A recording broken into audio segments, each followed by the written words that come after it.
असल में इसमें समझने वाली बात यह है कि अगर बंदा खुले पानी के अंदर नहा रहा हो हालत रोज़ा में, तो उसे क्या क्या एहतियातें करनी चाहिए। अब खुले पानी में नहाने की कई सूरतें हो सकती हैं। मिसाल के तौर पे नहर के अंदर कोई नहाता है तो वो खुले पानी में नहाना है, या स्विमिंग पूल के अंदर कोई नहाता है तो वो भी खुले पानी में नहाना कहलाता है। इसी तरह अगर कोई किसी तालाब के अंदर, नदी नाले के अंदर नहाता है तो वो भी खुले पानी में नहाना है, या चलते हुए ट्यूबवेल के अंदर कोई नहाता है तो वो भी खुले पानी में नहाना है। देखिए, जब खुले पानी के अंदर आप नहाता है बंदा,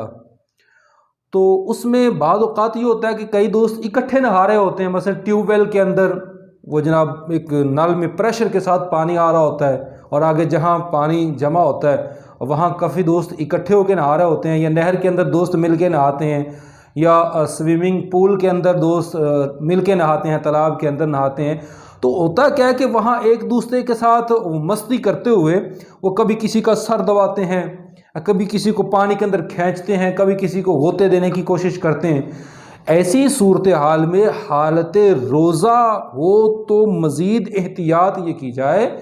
कि उस दौरान किसी भी सूरत नाक या कान या मुंह के ज़रिए पानी हलक तक ना पहुंच पाए, वगरना ये हो सकता है कि इस हंसी मजाक के अंदर आप किसी को गोता दे दें और उसके हलक या नाक या कानों के ज़रिए पानी या उसके हलक तक पहुंच जाए, तो अब उसका तो रोज़ा टूट जाएगा।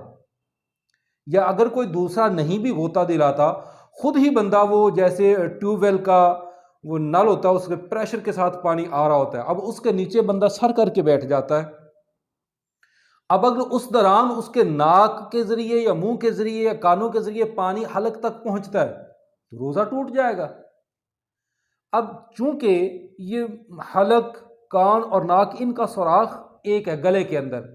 अब इस बात को आप समझना चाहें तो बड़ी आसानी से समझ सकते हैं कि जब कोई सिगरेट नोश, सिगरेट पीने वाला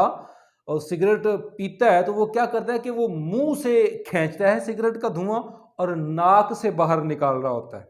तो इससे आप समझ सकते हैं कि ये सुराख एक है, इसके ज़रिए से पानी हलक तक पहुंच सकता है। तो ये एक बहुत बड़ी एहतियात की जानी चाहिए अगर खुले पानी के अंदर नहा रहे हैं कि पानी नाक के ज़रिए या कान के ज़रिए या मुंह के ज़रिए गोता आने की सूरत में हलक से नीचे ना उतरने पाए,